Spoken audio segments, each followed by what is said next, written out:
warahmatullahi wabarakatuh. Bagaimana kabarnya anak-anak? Mudah-mudahan kita semua dalam keadaan sehat walafiat dan tetap semangat dalam belajar. Selamat bertemu lagi bersama Bapak dalam mata pelajaran IPS. Hari ini kita akan belajar mengenai interaksi atau pengaruh interaksi sosial terhadap kehidupan sosial dan kebangsaan yang meliputi mobilitas sosial, pluralitas, konflik, dan integrasi. Pada pertemuan yang lalu, di bab 1 kita telah belajar mengenai interaksi keruangan dalam kehidupan di negara-negara ASEAN. Tentunya kalian masih ingat bagaimana kondisi fisik dan non-fisik negara ASEAN dilihat dari sosial, ekonomi, dan budaya. Lalu bagaimana interaksi antar negara ASEAN, kerjasama antar negara ASEAN, faktor yang mempengaruhi interaksi, dan lain sebagainya. Nah, sekarang dalam materi hari ini, Bapak akan membahas mengenai mobilitas sosial. Sebelum masuk ke materi, Bapak akan menyampaikan tujuan pembelajaran hari ini. Yang pertama, menjelaskan pengertian mobilitas sosial. Yang kedua, menjelaskan bentuk-bentuk mobilitas sosial. Nah, sebelum masuk ke materi, coba kalian perhatikan gambar-gambar berikut. Di sini dikisahkan ada seorang pedagang sayur keliling dengan menggunakan gerobak. Setiap hari dia berkeliling kampung atau berkeliling komplek untuk menjajakan dagangannya atau sayurannya.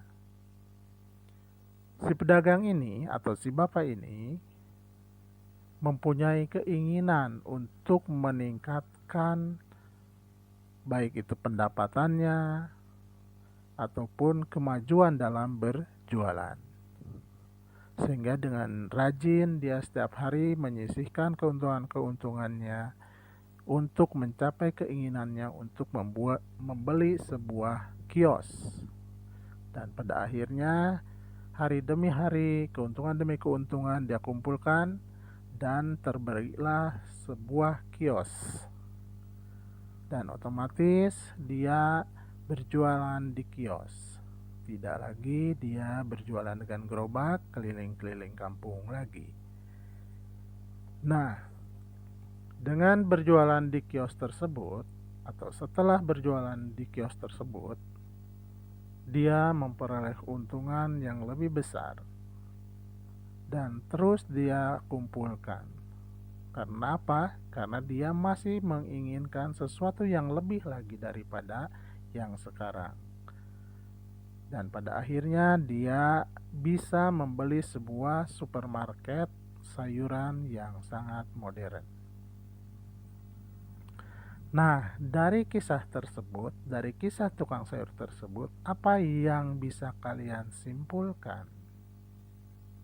Baik, tentunya kalian mempunyai beberapa pertanyaan dari menyimak kisah tukang sayur tadi.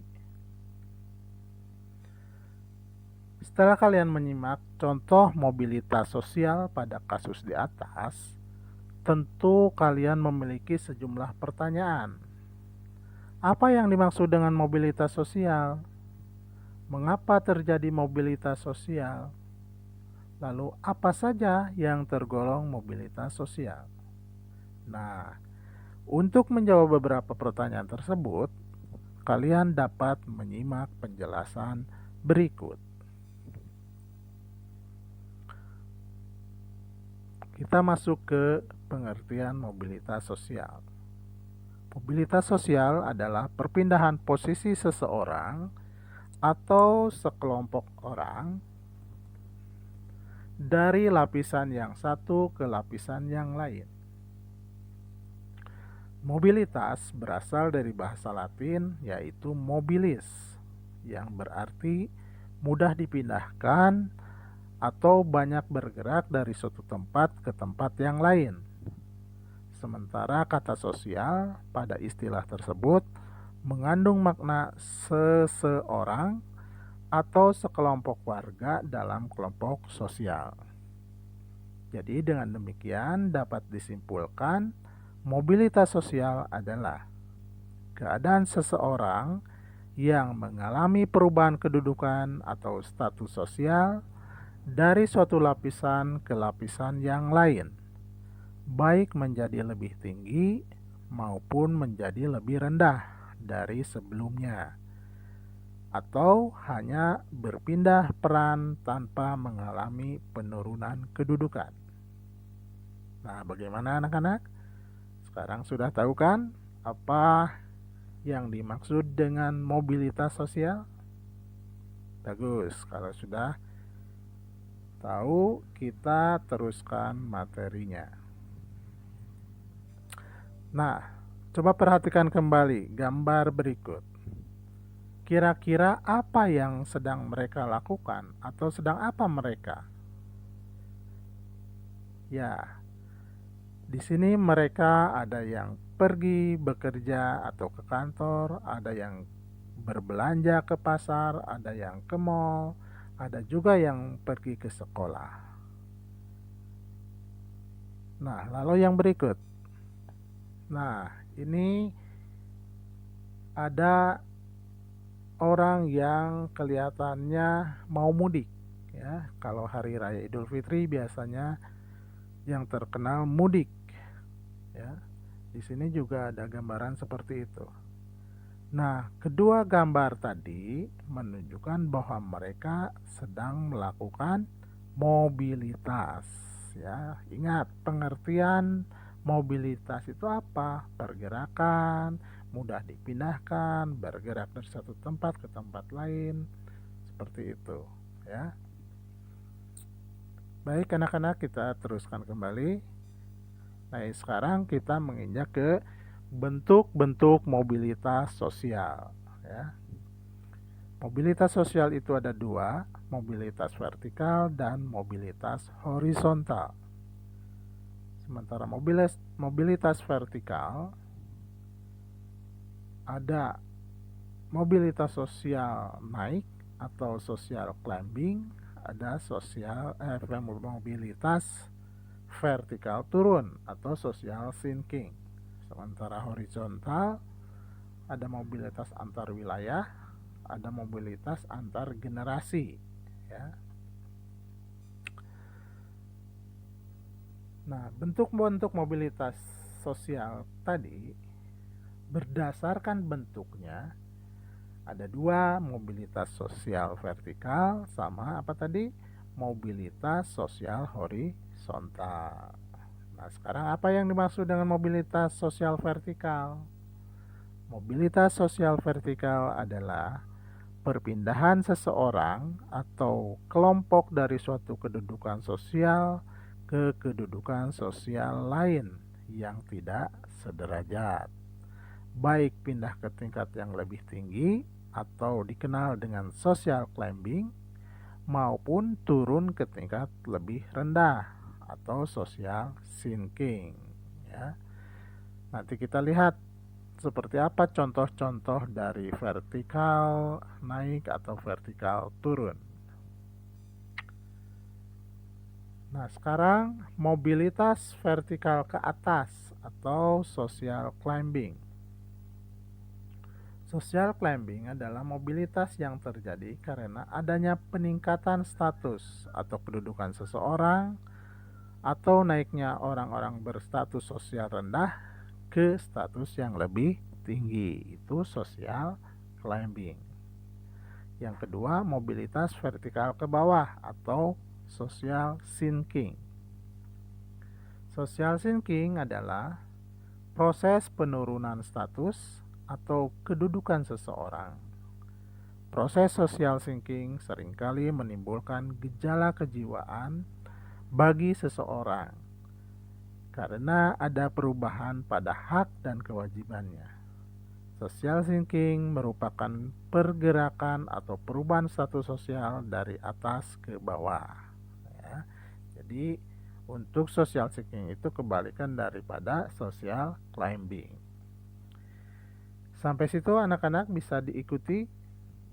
Ya, kalau bisa kita teruskan. Sekarang kita lihat contoh mobilitas vertikal ke atas atau naik atau climbing. Di sini Bapak ambil contoh. Pak Dodi asalnya seorang guru IPS di SMP Islam Al-Azhar 7 Sukabumi. Pada pilkada tahun lalu, Pak Dodi mengikuti pencalonan wali kota. Dan pada akhirnya Pak Dodi berhasil terpilih menjadi seorang wali kota. Jadi bagaimana status Pak Dodi? Naik apa turun? Ya betul, berarti naik itu adalah yang dinamakan mobilitas vertikal ke atas atau naik atau dikenal dengan social climbing. Kita teruskan contoh berikut. Masih tetap contoh mobilitas vertikal ke atas atau naik. Nah, kalian sebelum masuk ke SMP, tentunya kalian di SD dulu. Ya. Waktu kalian dari SD ke SMP itu sama statusnya, naik atau mobilitas vertikal ke atas atau dikenal lagi social climbing ya. Jadi ada peningkatan status dari kalian dulu SD sekarang udah menjadi siswa SMP ya. Kita teruskan contoh berikut. Nah sekarang contoh mobilitas vertikal ke bawah atau turun atau dikenal dengan apa? Social sinking, turun ya. Nih, di sini digambarkan ada seorang direktur perusahaan, dia diturunkan jabatannya. Kenapa? Karena suatu kasus, karena dia tidak disiplin, karena dia telah melakukan kesalahan, maka dia diturunkan jabatannya menjadi seorang karyawan biasa.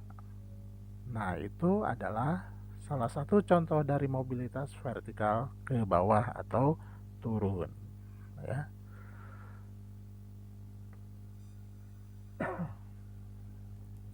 Nah sekarang tadi mobilitas vertikal. Nah sekarang kita bahas mengenai mobilitas sosial horizontal.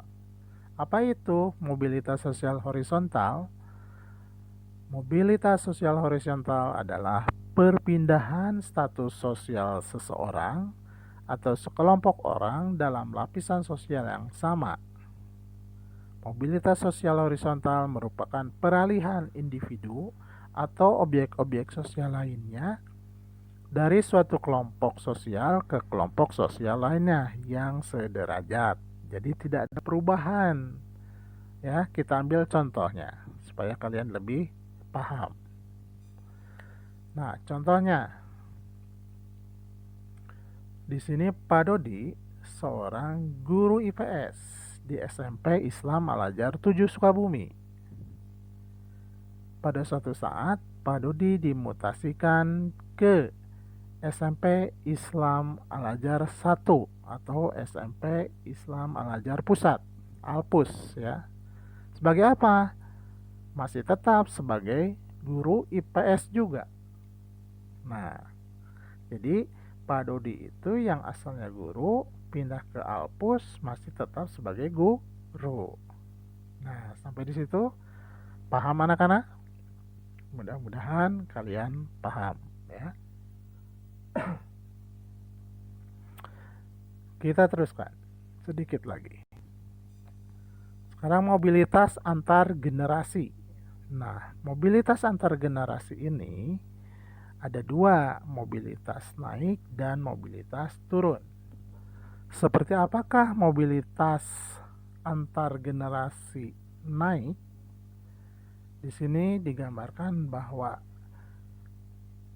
kakek atau seorang kakek waktu itu dia menjabat sebagai penjaga sekolah. Ya, neneknya ibu rumah tangga biasa. Lalu anaknya yang dalam hal ini ayah, ya, dia sebagai guru. Lalu ibu atau istrinya juga sebagai guru.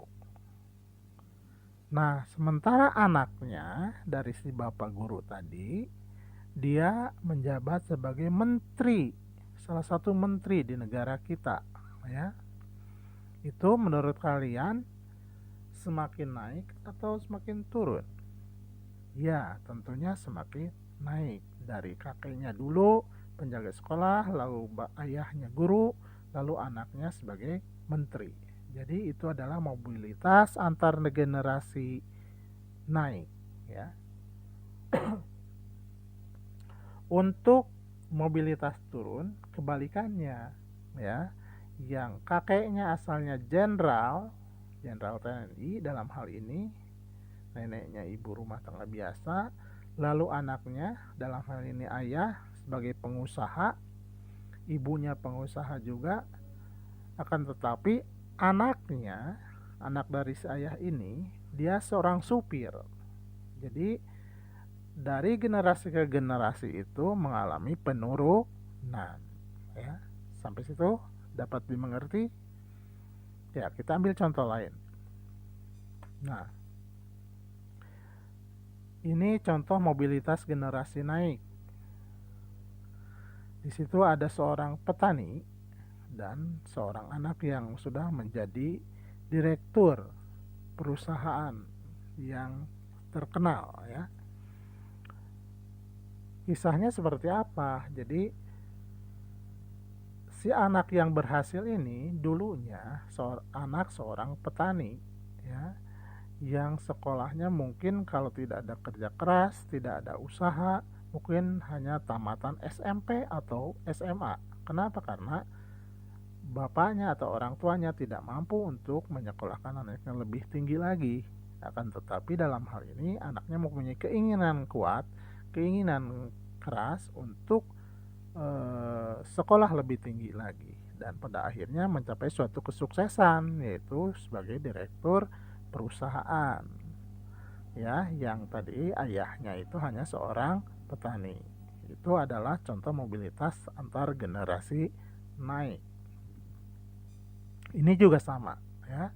Orang tuanya hanya seorang penarik becak atau tukang becak, sementara anaknya mampu sekolah sampai ke S3 di Inggris pula, ya.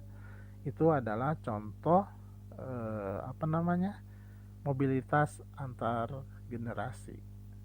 Itu yang naik, ya. Sekarang kita lihat yang turun.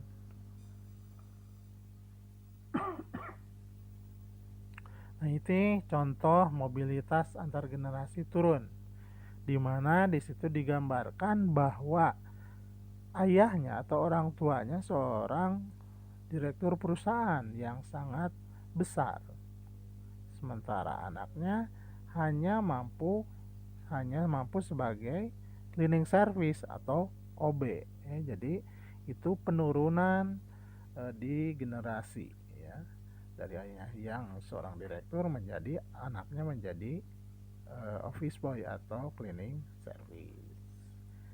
Nah, sampai situ anak-anakku penjelasan mengenai mobilitas sosial, ya.